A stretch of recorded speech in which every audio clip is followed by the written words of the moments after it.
We're back from Giuseppe's kitchen and we're in ours. And Hardip, I believe we're cooking saltimbocca. We are. What is saltimbocca, Giuseppe?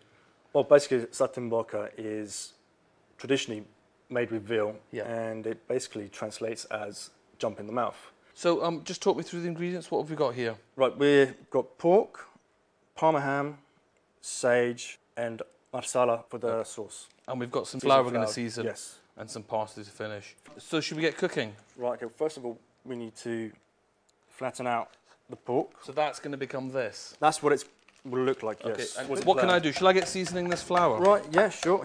Season salt and pepper. Is it quite a simple thing to cook? It doesn't seem like, again, not very many complex ingredients. Simple ingredients and very easily prepared. Just in coat there. it. Right, marvellous. Sage is a big bully of a herb. I suppose you need the flavours around it to be equally robust. It's not a herb that you perhaps use that often. But they're very good with pork. It's very, yes. They marry very well. Place the sage there. Right, I'm just copying what you do. Slice of parma ham. So the idea is you've got the sage, which is, as Hardip says, very, very pungent, very, very powerful. But it doesn't get cooked, just warms through and the flavour goes into the pork.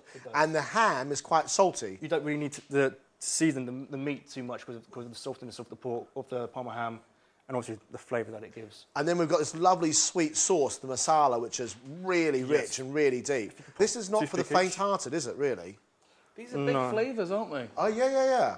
So what you want to do, you want to trap the sage leaf. Yeah. Bring it through. There you go. What is interesting about this dish, isn't it, that there is not a slice of garlic, there is not a tomato. No onions. There's not a piece of, basil anywhere in sight. Do you want to do another one? Sure. And what else are we going to serve with this, then? With the saltimbocca, we've got a nice green salad, simple green salad. Okay. Should I make a dressing for that? Yes. Go ahead. You make a particularly good dressing. What's that lovely olive oil you're using there? This olive oil is actually from Giuseppe. He gave it to me because his family make it. But this is, I think, really, really simple. A teaspoon of mustard. Yep. Then the idea is about 3 parts olive oil, 1 part vinegar, chuck it in a jar, shake it around like mad, and you've got yourself a salad dressing. If you make it in big quantities, keep it in the fridge, you're laughing. What about a starch with this, Giuseppe? Anything else? Potatoes or rice or anything? Roast potatoes. Roast potatoes? Simple roast potatoes. Which I believe are currently cooking in the oven, Mr. Theroux. It's as if he knew what was happening. Look at that, Hardip, look. Salad dressing. That's lovely. Clever, huh? Well, I always worry about pork and it's cooking time. It's not... I know with chicken it's got to be cooked all the way through. Lamb and beef you can have slightly... you can have it rare or well done. But with pork, I'm never quite clear. You need to be careful with pork, obviously. It has to be cooked well But done. You've got a thin piece of pork there. There's still going to be quite a lot of heat when it's finished. And by the looks of it, you've really cooked one side very well, and then the last side just to infuse the flavour. Yeah, totally. Right. I'm very, very excited about this. Mr. Hardip, do you have potatoes? I have potatoes, sir. I shall dispatch them to you.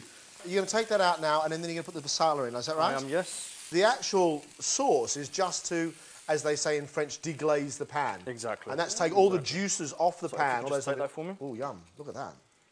Cool bananas. Yum. How fantastic does that smell? What's this? I love the smell of pork in the morning.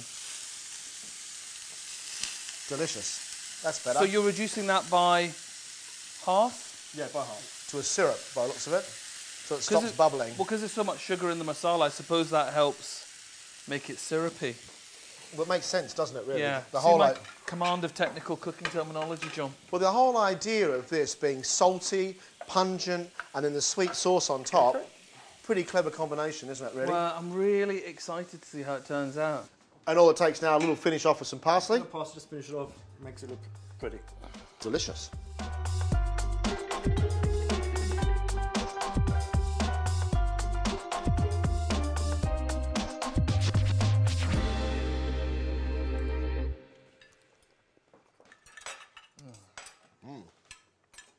There's a reason why that is a classic.